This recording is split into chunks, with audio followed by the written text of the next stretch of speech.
लोग स्टार्टअप शुरू कर रहे हैं, एंटरप्रेन्योर बन रहे हैं, लेकिन कई लोग ऐसे हैं जो जी तोड़ मेहनत कर रहे हैं, मेहनत तो इतनी कर रहे हैं, खून पसीना एक कर रहे हैं, पर रिजल्ट नहीं मिल रहा। क्योंकि आप गलत जगह बैठे हो, तो आप पावरफुल सिचुएशन में नहीं बैठे हो, पावरफुल जोन में नहीं बैठे हो। ओहो, दुनिया भर के पहलू हैं जो आपकी फैक्ट्री को रिवर्स में लेके जा सकते हैं। वो कितनी ही मेहनत कर ले, मटेरियल जो बना है, मटेरियल पे रिजेक्शन आता है। तो कुछ लोगों के जो फिनिश प्रोडक्ट होते हैं वो ईशान में रखते हैं। तो नॉर्थ ईस्ट में मैग्नेट है, अटैचमेंट है, नॉर्थ वेस्ट में डिटैचमेंट है। मतलब हर वो चीज़ जो नॉर्थ वेस्ट में आएगी उसने जाना है, उसके जाना ही पड़ेगा। हर वो चीज़ जो नॉर्थ ईस्ट में उसको आना ही पड़ेगा। सहारा ग्रुप के सुब्रत रॉय का डाउनफॉल वो भी वास्तु की वजह से? हाँ, उनका बैड लक था, क्योंकि वास्तव में कुछ पहलू ऐसे हैं जो आपको बहुत ऊंचाई पर ले जाते हैं और फिर बिना पैराशूट से गिराते हैं।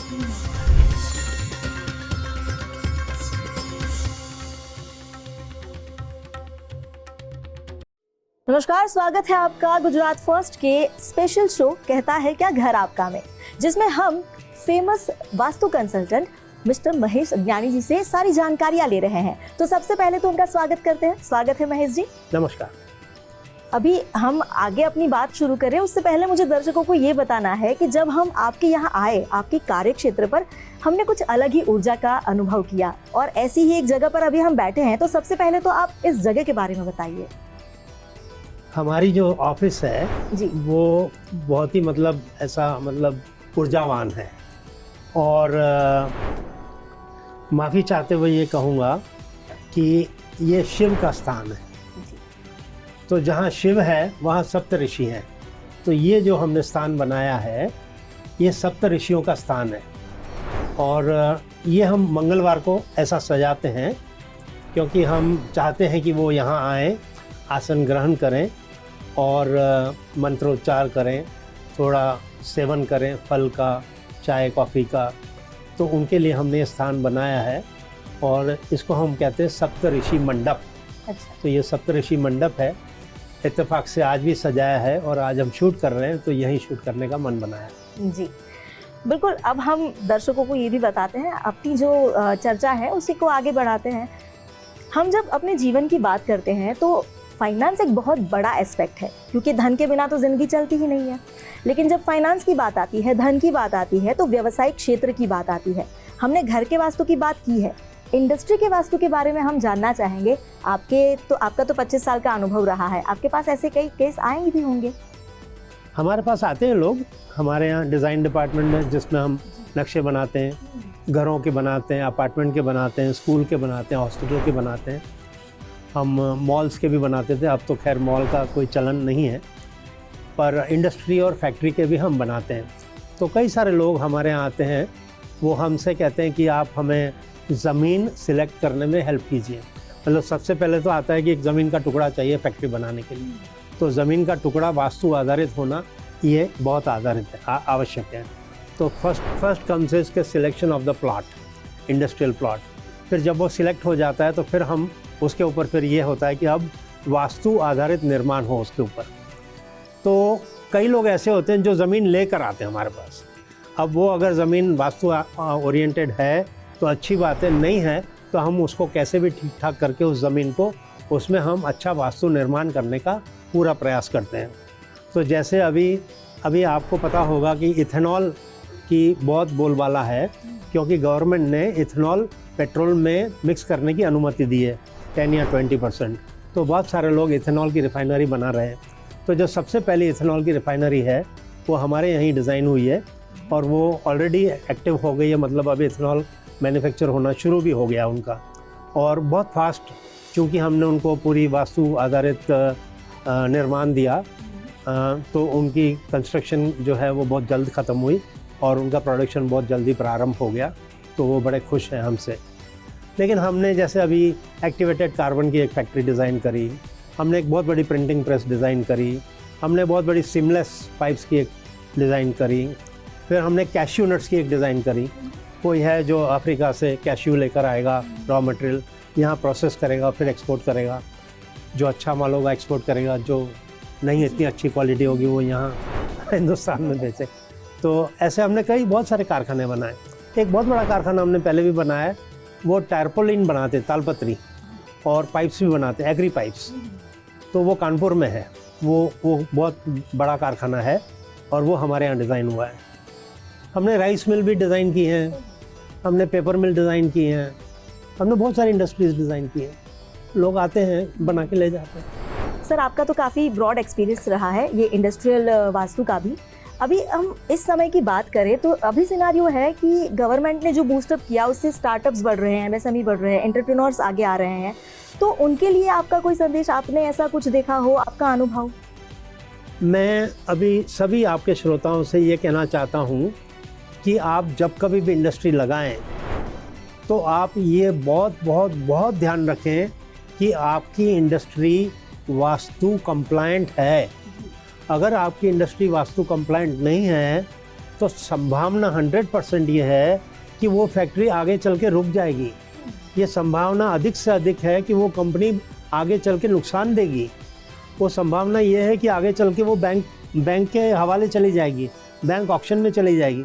इंडस्ट्री दुकान नहीं है कि आपने एक बोर्ड लगाया कि आज केमिस्ट की दुकान है, नहीं चला तो हटा दिया, फिर आपने बोला कि कपड़े की दुकान है, नहीं चला तो फिर आपने बोला कि अच्छा जी ये कोई और दुकान है। ऐसा आप कर सकते हैं दुकान में, इंडस्ट्री में आप नहीं कर सकते हैं। वो उसका ढांचा, उसका निर्माण कुछ इस तरह से होता है कि वो उसी पर्पज़ के लिए बनी है और उसमें वही काम हो सकता है। तो अगर आप उसको नहीं चला पाए आगे चल के तो वो फिर अबंडन हो जाती है और धीरे धीरे वो फैक्ट्री हॉन्टेड हो जाती है। ऐसी हमने बहुत फैक्ट्रियाँ देखी हैं जो आप जाओ तो आपको लगेगा ये तो हॉन्टेड है, क्योंकि सालों साल से बंद पड़ी हैं। जिसने खून पसीना अंदर लगाया, और आप क्या करते हो, आप ऑक्शन में से फैक्ट्री उठाते हो। अरे भाई आप सोचो तो सही, जिसने अपना खून लगाया, पसीना लगाया, समय लगाया, पैसा लगाया, पूरे अरमान उसके अंदर खोप दिए, वो उस फैक्ट्री को नहीं चला सका, तो आप सिर्फ पैसे के बल पे उसको कैसे चलाओगे? वो नहीं चलने वाली है, क्योंकि उसके अंदर वास्तु दोष है। तो हमारे पास जनरल मोटर्स वाले एक दिन आए, तो सबसे पहले तो वो आए थे, तब हमने उनको कुछ बताया था। जब उनकी कार थी ओपल स्विंग, ओपल ये, ओपल वो, जनरल मोटर्स की खुद की कार थी, तो उनको हमने बहुत सारे चेंजेस कराए। हमने पार्किंग स्लॉट चेंज कराया, हमने सेप्टिक टैंक चेंज करवाया, हमने ये करवाया, हमने बहुत करवाया, लेकिन हर कुछ हम नहीं करवा सकते थे। खैर, जब हमने सब चेंजेस करवाए तो उनकी जो ओपल स्विंग थी, ओपल कॉर्सा थी, ये सब चलने लगी, बिकने लगी। लेकिन लकीली उनको उसके बीच में शेवरले मिला। शेवरले ने उनको स्पार्क दिया, शेवरले बीट दिया, और सबसे बड़ी बात टवेरा दी। टवेरा और स्पार्क और बीट के आने से वो कंपनी मतलब चल पड़ी। लेकिन बाद में उन्होंने गुजरात छोड़ के महाराष्ट्र में तलेगांव में एक कारखाना लगाया। वो कारखाना लगाया मिनी ट्रक्स के लिए। तब उन्होंने मेरे को बुलाया, बोले ज्ञानी जी हमने आपको कंसल्ट नहीं किया, लेकिन हमने ये जगह ले ली है और अब हमें सुनने में आ रहा है कि ये जगह अच्छी नहीं है, सब लोग बोल रहे हैं इसका दक्षिण का स्लोप है, तो हम अब फाइनल आपसे अभिप्राय लेना चाहते हैं। तो मैंने उनको सलाह दी कि आप प्रोजेक्ट को ड्रॉप कर दो। तो बोले ये नहीं हो सकता है। तो मैंने कहा सर तो फिर मैं आपका कंसल्टेंट नहीं हूँ, क्योंकि आप किसी को बोलना मत कि मैं आपका कंसल्टेंट हूँ। क्यों? क्योंकि अगर आपकी कंपनी डूब जाती है, मैं काम करता हूँ, डूब जाती है, तो मेरा तो नाम ख़राब हो जाएगा। तो बोले अच्छा, तो बोले हम क्या करें? मैं बोला आप प्रोजेक्ट को स्टॉप कर दीजिए, अभी बड़ी मुश्किल से आपका टवेरा वगैरह चल रहा है, क्योंकि इस पर इम्पैक्ट आएगा। तो बोले क्या आएगा? मैं कहा सर वो वास्तु जो है वो इतना ख़राब है कि यहाँ का पैसा वहाँ जाएगा, पता चला कि ये भी जो भी अभी चला है वो भी ठप हो जाएगा। आखिरकार उन्होंने उस बात को नहीं माना। उन्होंने तलेगांव का जो प्रोजेक्ट है वो थोड़ा थोड़ा धीरे धीरे आगे बढ़ाया, और उसकी इम्पैक्ट ये आई कि ये कारखाना बंद हो गया जो हालोल में है। तो अब जो हालोल वाला प्लांट है वो MG ने लिया है, ठीक है। तो सबसे पहले ये हालोल वाला प्लांट था वो वेस्टर्न इंडिया मोटर्स का था, एम्बेसडर का। एम्बेसडर वाले उस प्लांट को नहीं चला सके। जनरल मोटर्स आया, वो उस प्लांट को नहीं चला सके। अब MG आया है, ठीक है। अब देखते हैं उनका क्या होता है। बिल्कुल।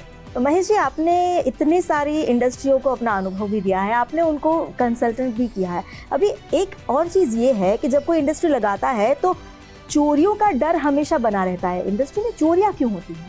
इंडस्ट्री में चोरी कल्चर है। आपको ये गिनती करना ही पड़ेगा कि 1% 2% चोरी होगी, आप उसको नहीं रोक सकोगे। आप कितना भी कुछ भी कर लो, वो चोरी नहीं रोक सकोगे, क्योंकि जिसको करना है वो जैसे तैसे भी कर। लेकिन अगर बड़ी चोरियाँ होती हैं तो वो तो फिर नुकसान है। वो तो बरकत खा जाएगी, ठीक है ना। हम गए थे ऐसे ही किसी एक इंडस्ट्री में गए थे, वो कॉपर बेस्ड इंडस्ट्री थी, मतलब वो ट्रांसफार्मर बनाते थे। तो जब हम उनकी विज़िट में निकले तो हमने उनको ऐसे ही कहा कि अच्छा सर आपके यहाँ तो बड़ी चोरियाँ होती होंगी। तो बोले अच्छा ऐसा मेरे यहाँ चोरियाँ होती हैं? तो मैं कहा हाँ ऐसा वास्तु से दिखाई पड़ता है। तो बोले मुझे नहीं मालूम है, दरअसल हमारा काम इतना बड़ा है कि अगर होती होगी तो हमें समझ में भी नहीं आता होगा, हमें पता भी नहीं चलेगा। तो मैं कहा सर पर मुझे तो पता चलता है कि मैं वास्तु देख के बोल सकता हूँ चोरियाँ होती हैं। तो बोले ठीक है आप आए हैं तो अब आप कुछ कीजिए। मैं कहा कोई चिंता नहीं, मैं कुछ करता हूँ और करने के बाद आपको पता चल जाएगा कि चोरी होती है कि नहीं होती है। हुआ यह कि हमने कुछ निवारण किया और निवारण करने के बाद में 1 हफ्ता 10 दिन के बाद में ही उनका फ़ोन आया, बोले ज्ञानी जी चोर पकड़ा गया। तो वो जो सिक्योरिटी वाले थे, जो उनके गेट पे सिक्योरिटी वाले थे, वो ही किसी के साथ साजिश करके चोरी करते थे। तो एक दिन हुआ ऐसा कि चलो मतलब स्टोरी शॉर्ट, वो चोर पकड़ा गया और इनको बड़ी खुशी हुई कि चलो आखिरकार चोर पकड़ा गया। तो ये होता है। यानी जी इंडस्ट्री में चोरी की बात तो हमने कर ली, पर कई बार जो इंडस्ट्री लगाते हैं वो कितनी ही मेहनत कर ले, मटेरियल जो बना है मटेरियल पे रिजेक्शन आता है, तो इसके पीछे कोई वास्तु दोष हो सकता है? मैंने आपसे कहा था कि ईशान में मैग्नेट है, याद है जी। तो कुछ लोगों के जो फिनिश प्रोडक्ट होते हैं वो ईशान में रखते हैं। अच्छा।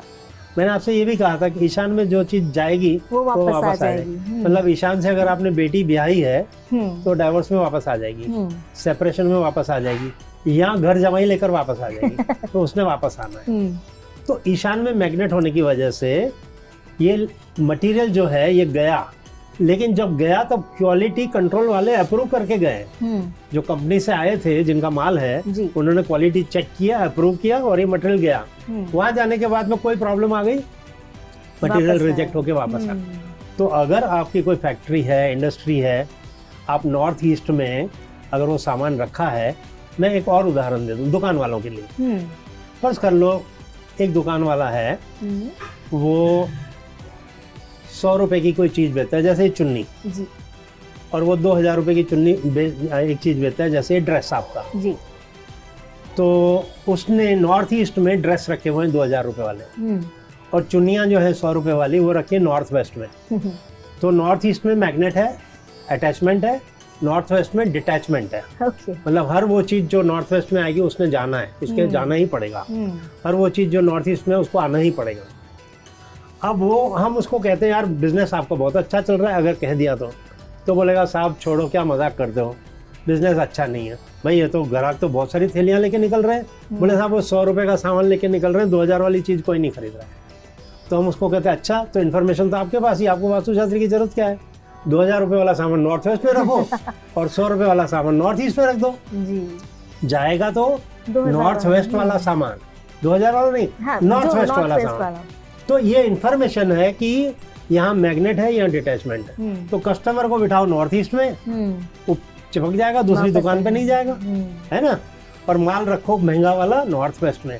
इस इन्फॉर्मेशन का लाभ जिसको जैसे लेना है ले लो, ठीक है। समझो कोई इंडस्ट्री है, तो कोई नेताजी हैं, लेबर के यूनियन के लीडर हैं, वो थोड़ा पंगा कर रहे हैं कंपनी के लिए, तो उनको एक कुर्सी टेबल नॉर्थ वेस्ट में दे दो, 6-8 महीने में रिजाइन करके चले जाएंगे, क्योंकि आपने उनको वो योग दे दिया कि भाई जाओ जी। बिल्कुल। जो लोग इंडस्ट्री शुरू करते हैं, इस बार तो हम ये बोल सकते हैं कि गवर्नमेंट ने काफ़ी बूस्टअप किया है, तो लोग स्टार्टअप शुरू कर रहे हैं, एंटरप्रेन्योर बन रहे हैं, लेकिन कई लोग ऐसे हैं जो जी तोड़ मेहनत कर रहे हैं, मेहनत तो इतनी कर रहे हैं, खून पसीना एक कर रहे हैं, पर रिजल्ट नहीं मिल रहा।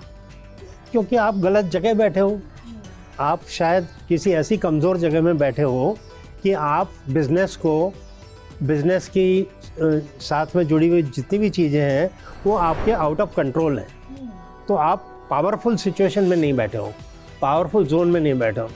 अभी क्या होता है कि जैसे समझो कि नॉर्थ रोड पर किसी की फैक्ट्री है, तो बंदा बैठेगा कहाँ?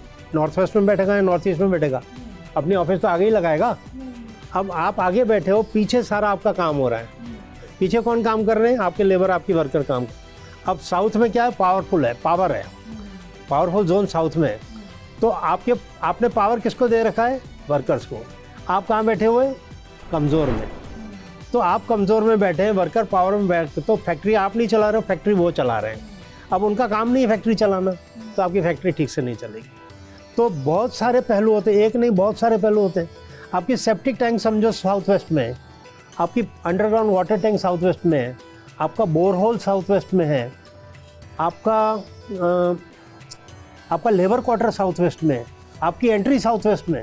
ओहो, दुनिया भर के पहलू हैं जो आपकी फैक्ट्री को रिवर्स में लेके जा सकते हैं। बहुत बहुत बहुत ध्यान रखना। मुझे बहुत बुरा लगता है कि जब एक इंडस्ट्री लगती है तब इतने करोड़ों रुपए लग जाते हैं उस इंडस्ट्री में, इतने करोड़ों रुपए लग जाते हैं कि बात ही मत पूछो। और कितने लोगों के, गांव के लोगों के अरमान होते हैं कि हम यहाँ नौकरी करेंगे। अब जब वो इंडस्ट्री बंद हो जाती है तो वो तो मतलब किसी काम की नहीं है। तो हिंदुस्तान का रिसोर्स कितना वेस्ट हो रहा है just because we do not follow vastu. और किसी ने अपनी पूरी जान लगा दी थी उस फैक्ट्री को चलाने के लिए, उसके अरमान धरे के धरे रह गए। Not good. यहाँ पे हमने ये बात की कि कोई मेहनत कर रहा है, परिणाम नहीं मिल रहा है, लेकिन ऐसे भी कई केस हैं कि जहाँ पे स्टार्ट हुई इंडस्ट्री और तुरंत ही रॉकेट स्पीड में सफलता भी मिल गई, सफलता के शिखर पे बैठ गए, लेकिन थोड़े साल बाद वापस उतनी ही तेजी से नीचे गिरे। सिंपल टर्म में बोले तो बैंकरप्ट हो गए। वो ऐसी इंडस्ट्रीज होती हैं जिसमें साउथ वेस्ट में बहुत ज़्यादा कट होते हैं। एक कट भी हो तब भी होता है, पर बहुत ज़्यादा कट होते हैं, ऐसे ऐसे ऐसे ऐसे कट होते हैं। वो फैक्ट्रियाँ बहुत ऊपर जाती है और आखिरकार वो हमेशा के लिए बंद हो जाती है, उसको कोई शुरू नहीं कर सकता। वहाँ भूत प्रेत का वास हो जाता है फिर। हाँ, अब एक बार भूत प्रेत का वास हो गया फिर वो निकलेंगे नहीं, वो हैप्पी अंदर, वो नहीं चाहते कोई यहाँ आए और हमारा पीस खराब करे। फिर वो मतलब अगर हम वास्तु के परिप्रेक्ष्य में देखते हैं तो इंडस्ट्री को बहुत ज़्यादा इम्पैक्ट वास्तु दोष से लगती है। अगर हम दृष्टांत लेते हैं, उदाहरण लेते हैं, तो सहारा ग्रुप के सुब्रतो रॉय का डाउनफॉल वो भी वास्तु की वजह से। हाँ, उनका बैड लक था। वो बहुत ही सक्षम व्यक्ति थे और उन्होंने जो ऊंचाई देखी बहुत कम समय में देखी, बहुत कम उम्र में देखी, लेकिन वो ऊंचाई भी उनके वास्तु ने ही दिखाई।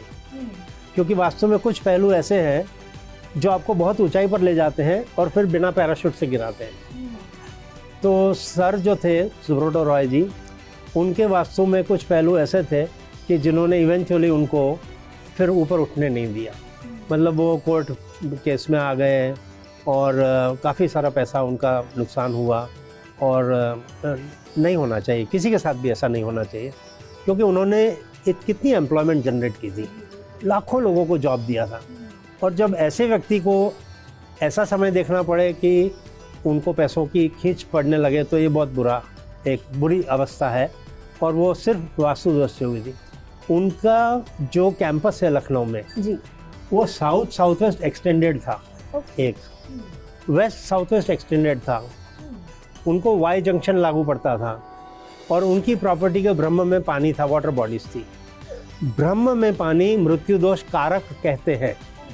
शास्त्र कहता है ब्रह्म में पानी मृत्यु दोष कारक होता है। इसका मतलब ये नहीं है कि आदमी मर जाएगा, इसका मतलब ये है कि आदमी जिया क्या मरा क्या सब बराबर। तो उनको बहुत पहलू गलत मिल गए थे जिसकी वजह से उनको ये कष्ट आए। ज्ञानी जी, आपको तो कई सारे इंडस्ट्रियलिस्ट ने बुलाया भी होगा, आपने कई सारे वास्तु दोष देखे होंगे, उसका निवारण भी किया होगा, तो ऐसा कोई उदाहरण?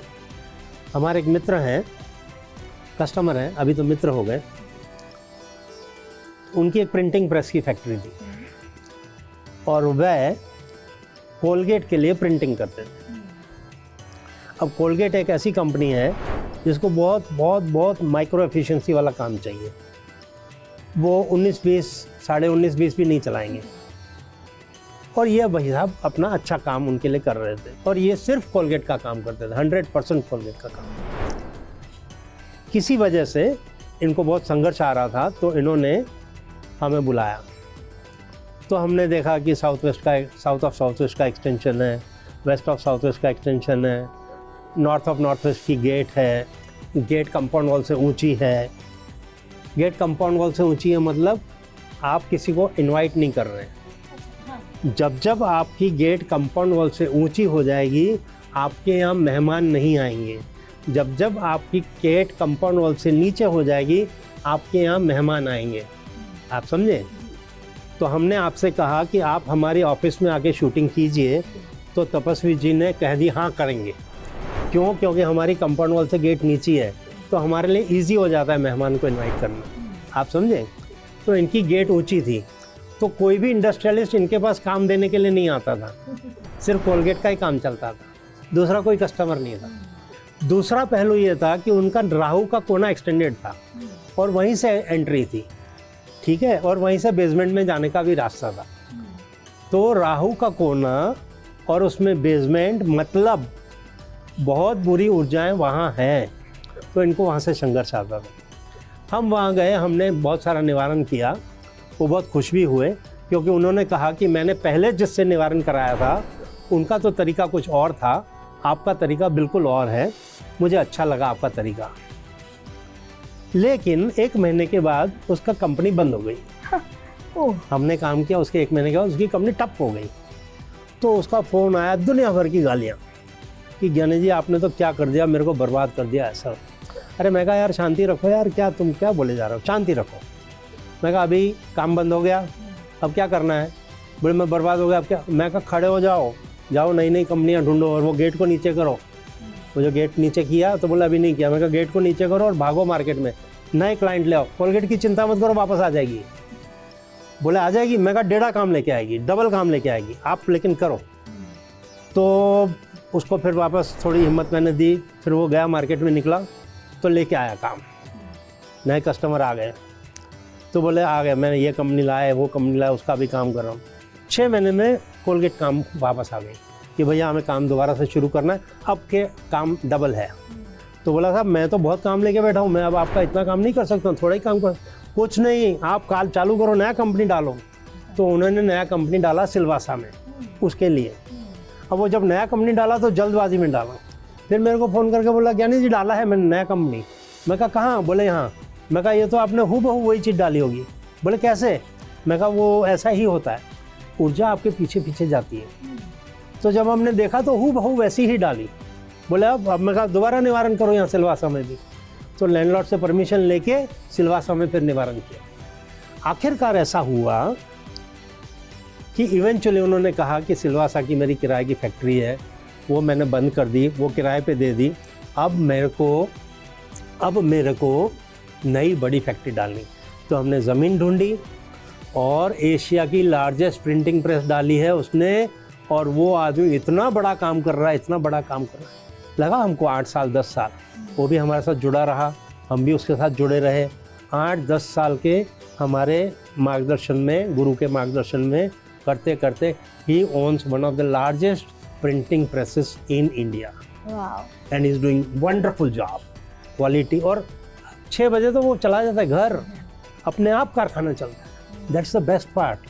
बेस्ट पार्ट ऑफ वास्तु है कि अपने आप चलता है, आपको संघर्ष नहीं करना पड़ता है। तो प्रगति 2 लोग करते हैं, एक जो संघर्ष करके प्रगति करता है और एक जो सरलता से प्रगति करता है।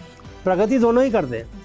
जिसका वास्तु अच्छा है वो सरलता से करता है, जिसका नहीं है वो संघर्ष। बिल्कुल। एक और किस्सा सुनाओ। बॉम्बे में 2 लड़के यंग, उन्होंने हमें इनवाइट किया रेफरेंस से। मैं गया देखने, तो मैंने देखा कि उन्होंने पूरी फैक्ट्री ब्लॉक कर दी है। चारों तरफ मेन बिल्डिंग है और जो मार्जिन की एरिया थी उसमें पतरा डाल के बंद। खाली एक ट्रांसफार्मर कहीं था, उसको आकाश तक खुला रखा था। बोले क्या। बोले साहब नहीं चलता कारखाना। तो मैं कहा कैसे चलेगा। तो बोला क्यों। मैं बोला चलने की तो जगह ही नहीं है। बोले हम क्या करें, हमारी 3 फैक्ट्रियाँ थी और वो 3 में से 2 फैक्ट्रियाँ बंद हो गई, कुछ सामान रह गया, कुछ बिक गया और कुछ सामान हम यहाँ ले आए। अब वो जो यहाँ ले आए वो ऐसा फैल गया है, जगह ही नहीं हमारे पास। तो मैं कहा पर इसमें से तो बहुत चीज़ें ऐसी है जो लगता है कि आपने यूज़ नहीं की। पर बोले फेंकी भी तो नहीं जाती ना, महंगी मशीन है, क्या करें, काम नहीं है, तो बंद पड़ी हुई है, सालों से बंद पड़ी हुई। तो मैंने कहा ये तो नहीं चलेगा, आपने इस फैक्ट्री को सांस लेने की जगह नहीं छोड़ी है, क्योंकि ये चारों तरफ से बंद है। द वास्तु पुरुष इज़ नॉट ब्रीदिंग। जो वास्तु मैन है उसको सांस लेने की जगह तो चाहिए ना। घर में खिड़कियाँ क्यों देते हैं, ताकि आपका वास्तु पुरुष सांस ले सके, वो भी ब्रीथ करता है, वो भी एक ह्यूमन बॉडी। खैर हमने धीरे धीरे उनको बोला कि ये सब मेज़नाइन, ईशान में मेज़नाइन था वो निकाल दिया, वहाँ से वेट हल्का कर दिया, ये किया वो किया, ये किया वो किया। करते कराते धीरे धीरे ऑर्डर्स वापस आने लगे। जो पुराने कस्टमर थे वो सामने से फ़ोन करके आने लगे, नंबर्स इम्प्रूव होने लगे। तो जो नंबर्स ख़राब हुए थे वो वास्तु दोष में ख़राब हुए थे, जो नंबर्स अच्छे हो गए वो अच्छा वास्तु होने से वापस। आदमी वही है, ग्रह भी वही है, ज्योतिष शास्त्र भी वही है, सब कुछ वही है। वास्तु बदलने से परिस्थितियाँ बदल गई। बिल्कुल, ये तो हमें भी पता नहीं था कि वास्तु यहाँ तक ले जा सकता है। यानी जी आपने इतनी सारी और इतनी अच्छी बातें बताई है कि हमें ऐसा लगता है कि अब तक तो ये ज्ञान हमारे पास होने के बावजूद नहीं था। आप हमारे साथ जुड़े, आपका बहुत बहुत धन्यवाद। धन्यवाद। तो आज हमने इंडस्ट्रियल वास्तु के बारे में भी जाना और ये भी जाना कि प्रगति और अधोगति वास्तु दोष दोनों कर सकते हैं। आगे भी ऐसे ही मिलेंगे और ऐसी ही बातें जानते रहेंगे। आप जुड़े रहिएगा हमारे साथ। नमस्कार। आओ जाने समझे